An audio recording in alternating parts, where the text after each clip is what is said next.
संचालक किसान कल्याण तथा कृषि विकास डॉक्टर एस के निगम ने बीज के सैंपल परीक्षण में अमानक पाए जाने पर पनागर स्थित messrs buyer crop private limited का बीज विक्रय लाइसेंस तत्काल प्रभाव से निलंबित कर दिया है। इसी प्रकार पनागर के ही मेसर्स सोनी कृषि परामर्श केंद्र का उर्वरक विक्रय लाइसेंस को भी अनियमितताएं पाए जाने पर उप संचालक किसान कल्याण तथा कृषि विकास द्वारा तत्काल प्रभाव से निलंबित कर दिया गया है। इन दोनों प्रतिष्ठानों का विगत दिनों वरिष्ठ कृषि विकास अधिकारी एवं बीज निरीक्षक पनागर द्वारा निरीक्षण किया गया था। निरीक्षण में messrs buyer crop science private limited से 3 बीज सैंपल लिए गए थे तथा मेसर्स सोनी कृषि परामर्श केंद्र से भी अनियमितताएं पाई गई है। ग्लोबल इंडिया टीवी के लिए जबलपुर ब्यूरो चीफ रमाकांत दुबे की रिपोर्ट।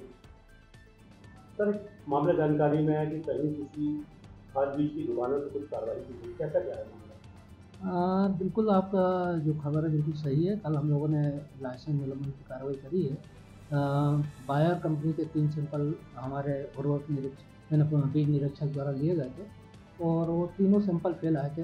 भले ही वो माइनर उससे फेल आए, लेकिन उसके बाद भी क्योंकि एक ही कंपनी के 3 सैंपल फेल आए थे तो हमने मेसर्स बायर कंपनी का जो था उसका लाइसेंस हमने निलंबित किया। साथ ही एक सोनी परामर्श केंद्र पनागर में है जिसमें जो उर्वरक निरीक्षक द्वारा निरीक्षण किया था और उसमें उर्वरक गुण आदेश जो है उसकी धाराओं का उल्लंघन 7 और 35 का उल्लंघन था।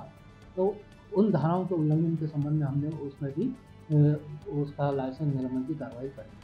सर, ये दुकान संचालकों का नाम क्या है और ये कहाँ रहती है, कहाँ पर इनकी दुकान है? देखिए, पनागर का है मेसर सोनी परामर्श केंद्र और ऐसे ही ये C&F है बायर कंपनी के, इनका भी पनागर क्षेत्र में इनका यानी C&F का ऑफिस है।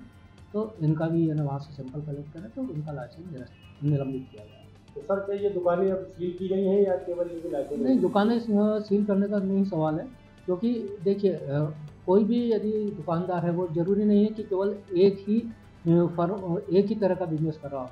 जैसे सोनी परामर्श केंद्र का है तो वो फर्टिलाइज़र का भी बिजनेस कर रहा है, साथ ही वो उसमें पेस्टिसाइड और बीज वगैरह का भी बिजनेस कर रहा है। तो हमने उसका जो फर्टिलाइज़र के उसमें कमियां पाई गई थी, इस कारण से हमने फर्टिलाइज़र का निलंबित किया है। बाकी उसके जो 2 लाइसेंस है वो उसके वैध हैं और वो उस पर अपना बिजनेस कर सकते हैं। सर, तो उसको प्रशासन कैसे जांच करेगी कि वो अब दोबारा इस तरह की जो उसको निलंबित के लिए वो नहीं मिलेगा? नहीं, इसके लिए हमारे जो निरीक्षक हैं वो समय समय पर निरीक्षण करते हैं और वो इन बातों का बाकायदा ध्यान रखते हैं कि वो संबंधित वो बिजनेस नहीं कर रहा है। यदि संबंधित बिजनेस करता पाया गया तो आगामी कार्रवाई निश्चित उस पर की जाएगी।